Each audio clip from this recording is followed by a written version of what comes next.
Welcome to Data Migration Enabled Deployment Strategy with a Grid Modernization Case Study. My name is Eric Shepard and I'm with RMSI. I have with me today Balaji Utha, who will demonstrate some of the tools that help enable some of the things we're talking about today. So what will we cover today? We'll talk about the utility network. What is it? What are some of the macro drivers? What are some of the micro drivers that would help utilities determine whether it's the right time? Then we'll move on to talking about moving to utility network. So what are the different approaches to being able to move? What are the data migration steps that are required during the move? And we'll look at how a big bang migration is different from a stage migration, but how data is important to both. And then lastly, we'll conclude by looking at a data-enabled stage deployment example. As we're talking through some of these data migration steps, Balaji will also demonstrate some of the tools that help to make that possible. We'll close out by talking about a grid modernization case study, and we'll cover specifically a data strategy to support ADMS and SCADA, as well as mobility and customer engagement. And we'll take some questions and answers at the end. So what is the utility network? Utility network is the next generation platform that Esri has produced in order to support utility business processes and integrations. It is a services-oriented architecture with a semantic data model that better supports integration to systems like DMS and OMS or to work management. But it also supports a more modern, flexible IT architecture that allows deployment to a wider range of devices. It has better modeling capabilities for more close modeling of the way utility assets work, including things like terminals, to accurately capture source side and load side, for example, on transformers. So it's just an iteration beyond what we have had previously. So some of the macro drivers that might help a utility decide that it's the right time to move to the utility network, of course, depth of content. The utility network is a much deeper, more high fidelity representation of the utility network. It has containers, and it has really the capability to more accurately represent the way the equipment actually operates in the field. It makes it more easily possible to pass information downstream to ADMS for planning tools that need accurate network models. It can also serve as a single network model that really is the same level of fidelity that is required by operational control systems like ADMS. The utility network can actually act as the source network model across your whole organization without requiring the complex integrations or ETL logic that are required to move data between the geometric network and operational systems today. Utility network also includes a new form of versioning called branch versioning, which is much more performant than Delta versioning was in the past. It's temporally aware, so it has historical representations as well as future state. It is scalable across a number of servers, and it is services-based approach. So it supports workflows not just on the desktop, but also on the web and even on mobile devices. It supports simplified archiving, and it also supports parallel and partial posting, which is important to being able to do things like posting devices ahead of time for situational awareness, perhaps in your control room. Lastly, it doesn't need the same level of maintenance in terms of reconcile and compression activities happening every single night. Some more macro drivers that are associated with utility network. Of course, moving to the utility network also gives you the opportunity to clean up your data and potentially to even capitalize some of those cleanup costs. Typically, data cleanup activities are operational costs, but when you're making a platform shift like you might be doing as you move to the utility network, it's perhaps an opportunity to not only clean up your data, but to capitalize those costs. Utility network also allows us to take advantage of REST endpoints to develop fit-for-purpose web applications. These applications can be deployed by a number of different platforms, whether it's desktops or mobile devices or even the web, giving us some of the same capabilities irrespective of what our technical footprint looks like. The services platform that the utility network provides helps many IT programs to start to move towards a services-based model. This helps with IT rationalization and being able to reduce some of the maintenance and sustainment costs that IT organizations have today. The distributed architecture is flexible, it's scalable, it is reusable, and most importantly, it's platform and location independent. So it gives you that ability, again, to use mobile devices or web devices as first-class participants in the same geospatial capabilities that the rest of the utility network has. Some of the micro drivers that are associated with the utility network, editing and synchronization, more advanced tools like feature templates and attribute rules and scripts that are a step above what has been available past in in the geometric network. This gives you ways to efficiently create and synchronize your data to ensure that data quality is high and to be able to identify and resolve data errors right where you're working with them. For example, if you're working on a mobile device, you can actually now do some QA/QC and editing on that mobile device, whereas in the past that was a little more difficult to do. Gives you the capability to also develop automation, such as automating as-built editing, so that you can automate the input of new equipment, whether it's through web clients or whether it's through generating reports. That also enables you to make your workflows more efficient so that, for example, your crews are paid more quickly, your assets are put into operations immediately, or even to improve your customer to transformer relationship to improve the number of fuzzy calls that might be associated with your outage management system. And then lastly, from a microdriver perspective, the utility network gives tracing in containers. So it gives the opportunity to do tracing in the field, in mobile devices, or directly on the web, rather than having to come back to the desktop. Containers give us operational information and details around the field assets that we have, not just in terms of the individual pieces of equipment or devices, but how they act holistically as a field asset, which is of course information that's needed by control and operations and field staff. So in terms of moving to the utility network, of course, this is an enterprise platform implementation. It's not simply an upgrade. It is an actual replacement of the platform that you've had in terms of your ArcGIS platform, and a move to an ArcGIS really enterprise platform. Some of the steps that are going to be involved, irrespective of how you choose to get there, are shown on the screen here. Your steps may differ a little bit, but generally speaking, you probably start with a business case. You move on to developing a roadmap and architecture, and then conducting a data assessment and remediation. Once you've done those things and you've really done the planning that's associated with the move, you can get underway with doing your data migration. Start implementing the solution itself, configuring the software, configuring the business rules, and then moving on to enterprise integration, so tying to your other systems like outage management, distribution management, or work management. And then finally, obviously getting into deployment and supporting the system post go live. Change management is going to happen across the entire spectrum of the different steps that are involved in moving to the utility network. And irrespective of whether you follow a big bang approach where you move everything all at once, or over time with a staged migration, which could occur over months or years, you're going to follow probably a pretty similar pattern. But the decision about which of these patterns, whether to move all at once or whether to do a staged migration, really should be based on business drivers and benefits. It shouldn't be dictated by either the technology or by your data migration strategy. So it is important to choose a partner for data migration that can support either one of these two deployment patterns. So let's talk about what those two look like and where data fits into it. But before we do that, let's just talk about what those different phases are. So the business case is the first step. You're going to define the justification and the expected outcomes for moving to the new platform. Like I mentioned before, the utility network is an enterprise platform, much like work management, mobility, or outage management. So this is maybe a little bit more formal and rigorous than has been done in the past, depending on how you've deployed your GIS in the past. Roadmap and architecture follows the business case. So this step is really to define that target architecture and to define the roadmap that says how you will define success for moving. You will more than likely include a pilot migration that will help you to understand the work that's required, and you'll develop your work breakdown structure in this phase of the project.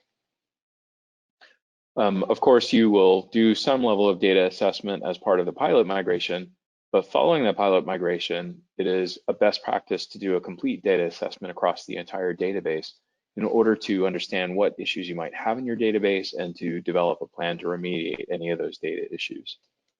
The data migration itself will basically start the process of actually standing up a new instance of this enterprise system. Once this database is in place, you can start validating the data. And then, like any other data migration, you're going to have an iterative process of conversion, validation, and remediation. So the earlier that you start doing this data migration, the more runway that you'll have in order to get your data cleaned up and fit for purpose by the time you're ready to go live with the system. Once you've got an initially converted database, irrespective of whether or not it's fully ready and fully cleaned up, an initially converted database will be necessary for really getting to a point where you can start your solution development. You'll need to have data in place to be able to configure displays, symbology, business rules, and work products. because those things will be dependent on the specific data model and the specific data contents. The data migration itself will have needed to have passed at least an initial evaluation milestone, primarily so that you can understand that any defects that arise at this point in the system are due to the data or the system. If you haven't worked out what issues are potentially data versus system, it can cause you some churn as you try to figure out how to triage issues as they come up. The next step that I mentioned is enterprise integration, which connects the new platform with consuming systems like outage or work management. Data sourced from the GIS are going to include asset models or network models or potentially even inspection routes. The data quality here is also very important to understand because defects that arise here actually come from potentially one of three places. Could come from the source data, could be coming from the target system, or it could be an artifact of the integration points in between. So again, you want to make sure that you've got good quality data before you start developing the enterprise integration, just so that you don't hamstring yourself before you've even gotten started. And of course, during deployment and support, there will be data defects that continue to be uncovered and that will require solutions and potentially even another iteration of data migration. So how do those steps line up with data migration to the network move, utility network move overall? You can see that each of these conversion steps is going to take place iteratively during the project. So pilot data migration is potentially going to happen during the data roadmap and architecture. You're going to have an additional data migration and data validation during this data migration phase. And then potentially some incremental data migration during the solution development and enterprise integration phases to support capabilities or resolve defects. The 6 steps that are shown at the bottom are probably steps that you're going to go through a number of times. So you'll define your schema update to do your initial pilot migration. You'll do that pilot data migration, define your mandatory feature classes, do your data validation, create your associations and assemblies. And then you'll probably do another pass through of those 6 items again when you do the data assessment and remediation across the entire database, and potentially even a final time as you're getting into kind of steps 4, 5, and 6, data migration, solution development, implementation, and then enterprise integration. So looking at the 2 deployment approaches, the first is a big bang deployment. Some of the things that might drive you to consider a big bang deployment might be limited integrations. So if you don't have integrations with ADMS or with work management, maybe you're already completed your integrations like AMI, AMR, or with SCADA, or potentially you don't have complex mobile integrations. If you have a smaller deployment where you're potentially looking at moving a limited number of teams and users, or potentially deploying fewer business solutions, maybe you have a less complex GIS deployment that's relatively straightforward, a big bang and moving everything all at once can make sense. Or you may have clear drivers that make you determine that you want to move to a big bang more quickly. So you may be trying to provide some business functionality that you have been needing with your organization. You may have identified a funding program that dictates that a big bang approach is the right way to go. You may have an IT rationalization plan that indicates a strong need for a services-oriented architecture, or potentially a solution that you're looking to sunset that requires you to get the utility network in more quickly. Some of the steps that are involved in a big bang deployment, of course, workshops to identify the full ecosystem of tools, people, and processes will be necessary really before you start. And then you'll develop your requirements for all of the affected tools, whether it's a core system or an integration. You'll be developing that complete as is and to be architecture, so you really know what your roadmap is and how you get from point A to point B. You'll identify all of your change impacts, stakeholders, and advocates. And then from a data perspective, you'll be developing, testing, and deploying not only the migrated systems, but also the data to support those migrated systems and the processes that provide training and support. One of the advantages with the big bang deployment is that it's got a lower aggregate cost, although it does have a higher risk to the organization as a whole because you're potentially changing out large parts of your interfaces that support business processes all at the same time. The approach to undertaking a data migration for a big bang really consists of these 2 moves, so preparation and move. Preparing the data model to hold the data that's going to be moved is obviously the first step. So it's going through and identifying what your schema looks like, identifying what attributes you need to change, and building your data model.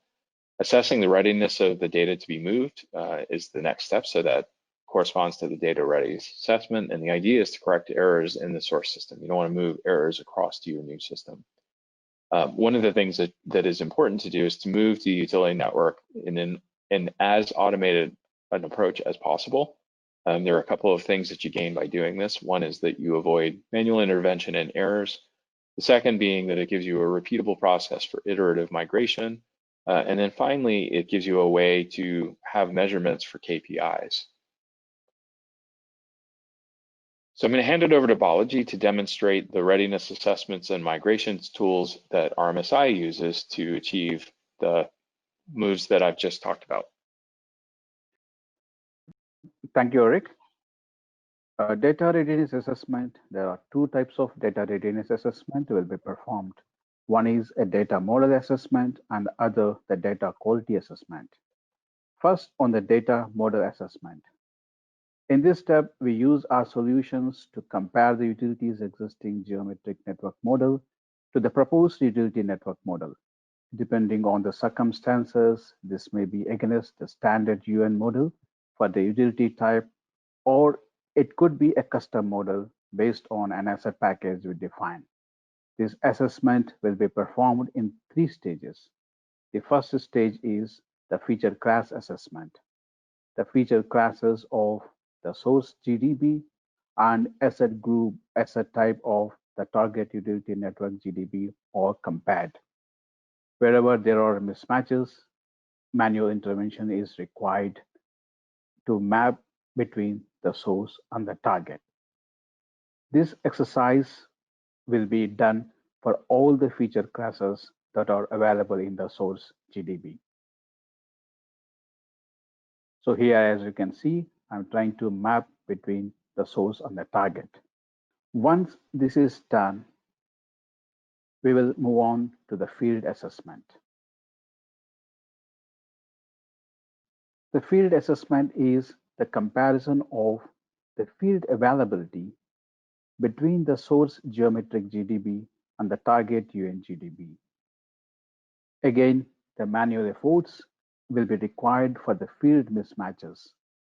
All fields not available in the utility network, but available in the geometric network will need to get updated in the final schema of the utility network.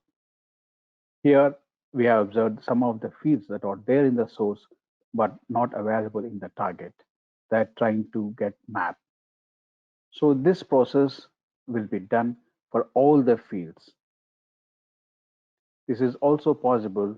Some of the fields, the nomenclature may be different between the source and the target. Even those cases, all those cases will be mapped between the source and the target. Once the field assessment is done, we will move on to the domain assessment.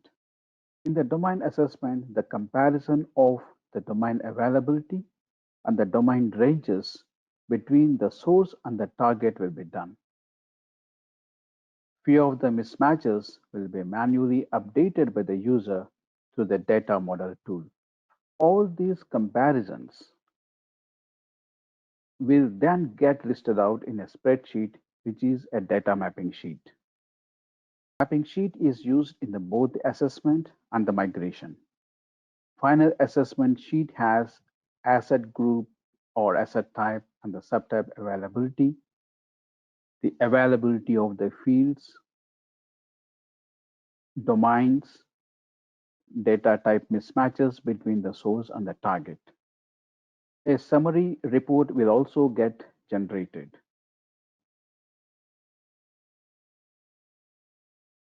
A summary report indicating how closely the current schema in the geometric network is matching with the utility network asset package. Here, as you can see, 71% of the feature classes in the source are available in the target utility network. The rest of the 29% needs manual intervention. The same is the case between the field readiness and the domain readiness. Once this data model comparison is done between the source and the target, we will move for the data model design and the development. During this stage, RMSI will update the target utility network with any missing feature classes, fields, or domains as identified in the data model assessment stage. Customized schema mapping tool will be used for this activity. We need to input the report exported from the previous exercise, the data model assessment, to the schema mapping tool. Once the target data model is finalized, three activities performed as part of the schema mapping. Feature class mapping is the first step to be done to increase the readiness for the migration, and this will be followed by the fields and the domains. At the end of the schema mapping stage, user will find 100% mapping for the feature class, field, and the domain, which results in the smooth migration to utility network. Here, as you can see, now both the source and the target, they are 100% matching. So this is the second exercise before we for our migration. And once the data model assessment is done, we will do a data quality assessment. To migrate data from geometric model to the utility network model, data integrity and connectivity are important to maintain in the data. As part of this process, RMSI will run the proprietary data quality assessment tool on the input data source. Tool validates data for various geometric, topological, and integrity errors such as relational, domain, or subtype. These data quality logical checks are suggested to be addressed before migrating to the utility network. Once the tool is run, the quality report with the issues will get generated. The report lists out all the feature classes and the number of records against each feature class and the number of errors that are recorded against each feature class. The summary report also gives an indication that graphically what is the current quality level of the existing source. The data quality assessment will be followed by the data remediation. As part of the data remediation process, the data will be cleaned, updated based on the errors found in the data quality assessment report. The custom tool stores object ID and coordinates of the features for identification and fixing. The custom tool will automatically zoom to feature and allow users to fix the issue.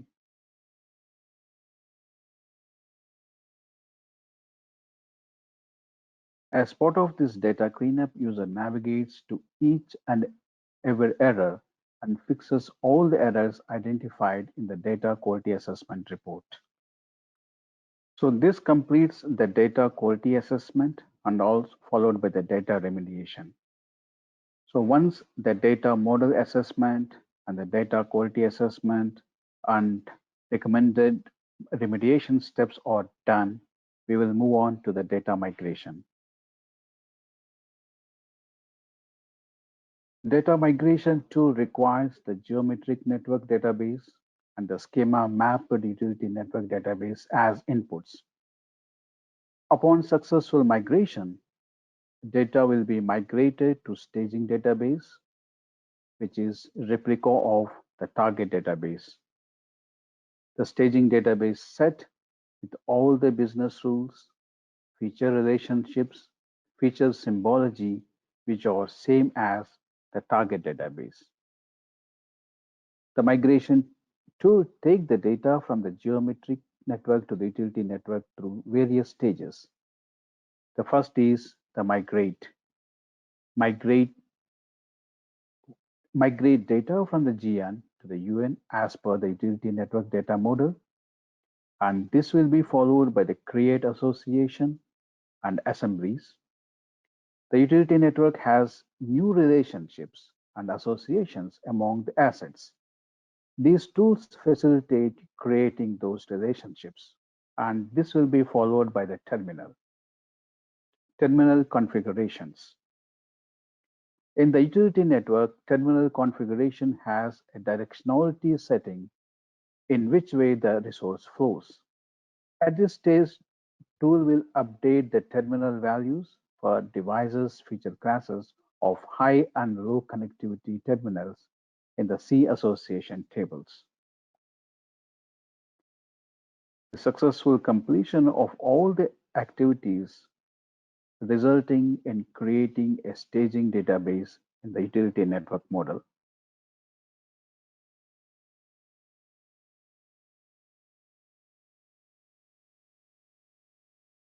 So this is the C association table. So once the staging database is created, the next step is the versioning and the delta migration.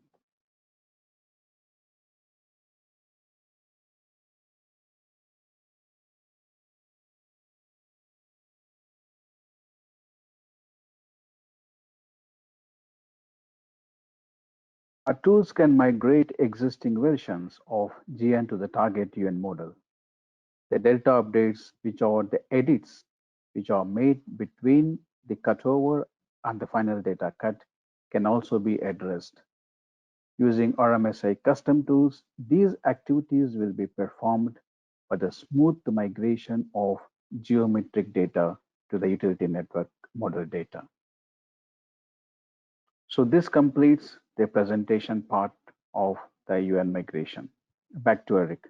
Thanks, Balaji. So let's take a look at a stage deployment. So there may be a couple of reasons why your organization wants to consider a stage deployment.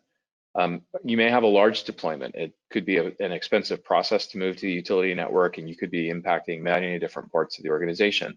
It could potentially require consensus building. It could potentially require some budgeting to deliver.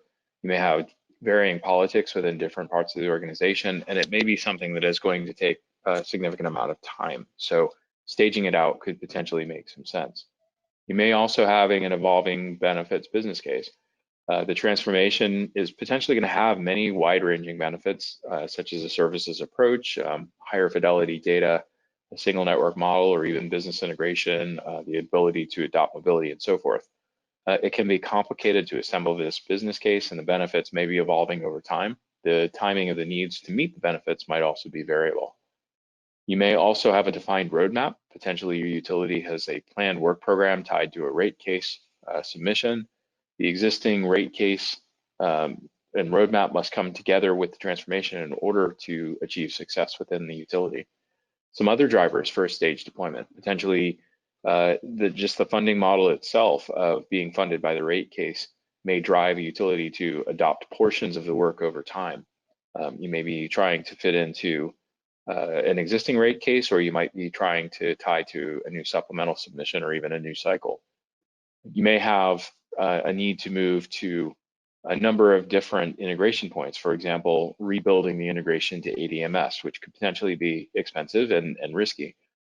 Moving all of the integrations at the same time may not make sense, but staggering the move of those integrations may make some sense in the shorter term. There may also be only parts of the utility network that you need right away. There are some functions and integrations which are still incomplete. Certainly the tool is evolving as utilities adopt it, but a utility may also not be ready to make the move. They may not have defined their assemblies. They may still have compatible units to be defined. They may have data quality issues, some concerns with moving to a high fidelity data model, and so forth. So all of these things may drive a utility to consider a stage deployment. The steps in a stage deployment are somewhat similar, but a little bit more involved than moving in a big bang approach. You'll potentially define a 3 to 5 year window and create the benefits case, same as you would in a big bang deployment. But you're going to also assess the market and your technology capabilities. So you may be looking at whether you want to upgrade servers, how that's going to align with your overall IT landscape and your IT roadmap.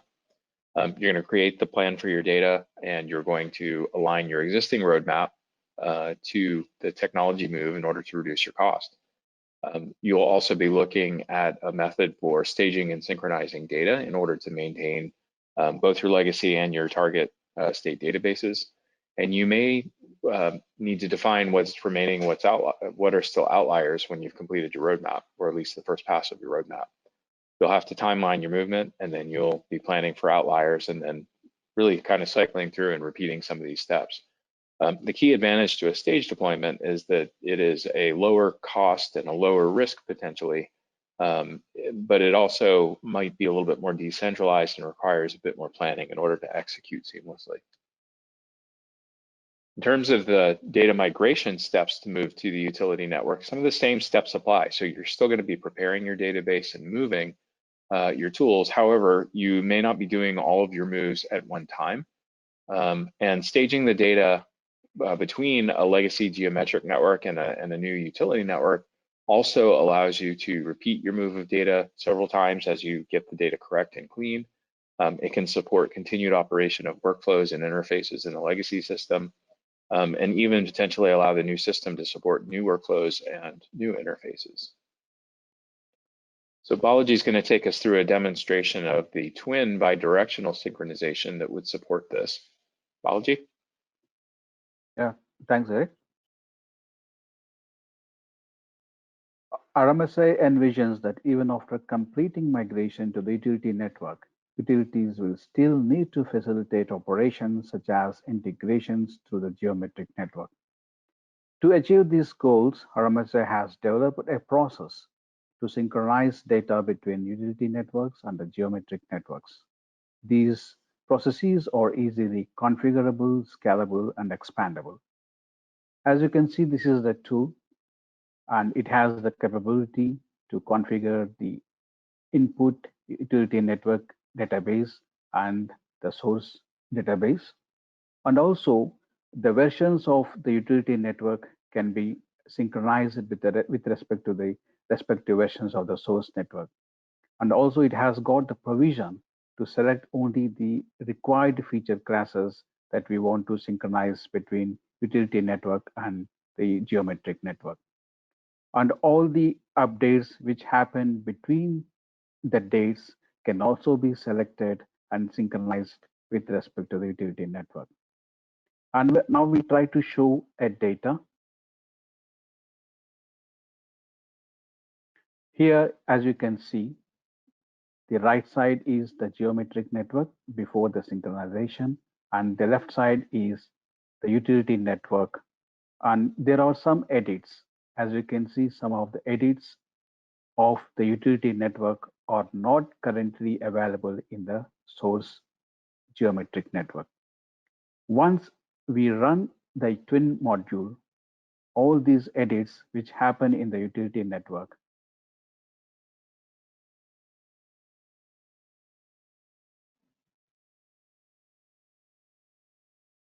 will get synchronized in the geometric network. So this is the process of synchronizing between utility network and the geometric network. Back to Eric. Thanks, Balaji. So let's take a look at a data-enabled stage deployment example. What we can do is we can look at how those bidirectional synchronization tools can really support moving over to the utility network in a staged fashion. So in the example that we have here, we've got an existing Esri geometric network, and it's serving as our system of design, record, engagement, and insight. Some of the tools that are deployed on that existing geometric network might include design, some field tools, some editing tools, maybe an interface to SCADA, potentially a model built to DMS, maybe some workflows into work management, another model into OMS, and potentially a dashboard.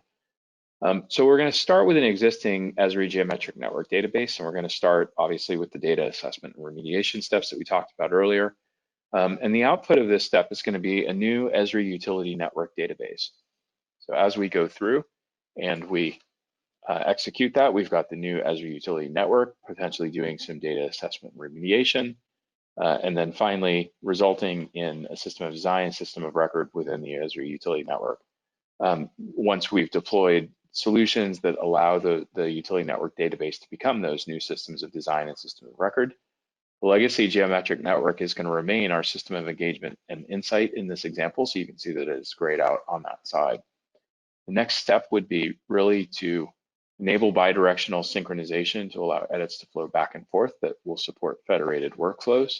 And so you can see that in our new environment, it is now supporting system of design and system of record with the tools for design, field, and editing, and a bidirectional synchronization that is allowing us to put edits into the utility network and move those over to our system of engagement and insight, and vice versa, to put edits into the geometric network and move those across to our system of design and system of record. Once you've done that, you'll be looking at developing a roadmap to migrate additional tools, systems, and workflows over to the utility network in this example, and then making outlier plans for any outliers that might still be existing. So potentially we've moved the design environment across in 2020. And then in 2021, we have a roadmap that says we're going to move SCADA and our dashboard. In 2022, perhaps an upgrade to the OMS is going to allow us to move the OMS across. And maybe in 2023, there's a replacement of your work management system that allows that to also be moved across. Maybe within that window, DMS is not planned to be moved, and so maybe an outlier is the DMS and even potentially a standardized network model. So let's take a look at a grid modernization case study. And the move to grid modernization is really characterized by a need for increased reliability and efficiency. Those are really the two big drivers that are helping utilities to decide that grid modernization is an investment that they need to make. A couple of pieces that come along with grid modernization: new applications in grid modernization, such as deployment of an ADMS, potentially deployment of new SCADA devices or distribution automation in the field. Deployment of mobility is also often an important part, particularly for improving coordination to and communications from the field, and potentially a focus on customer engagement, which could also be a key component of grid modernization. So as you're trying to improve your reliability or you're trying to improve your power quality, you might also be trying to improve your relationship with your customers. So looking at the first of these, the data strategy to support ADMS and SCADA. Reliability and power quality based efficiency are some of the key drivers for grid modernization. So to achieve reliability, FLISR improves this reliability by calculating impedance-based fault location, maybe identifying affected customers and required demand, and then comparing it to your capacity, performing automatic switching to restore as many of those as possible. Having a network model underlying that is one of the key success factors to be able to achieve that.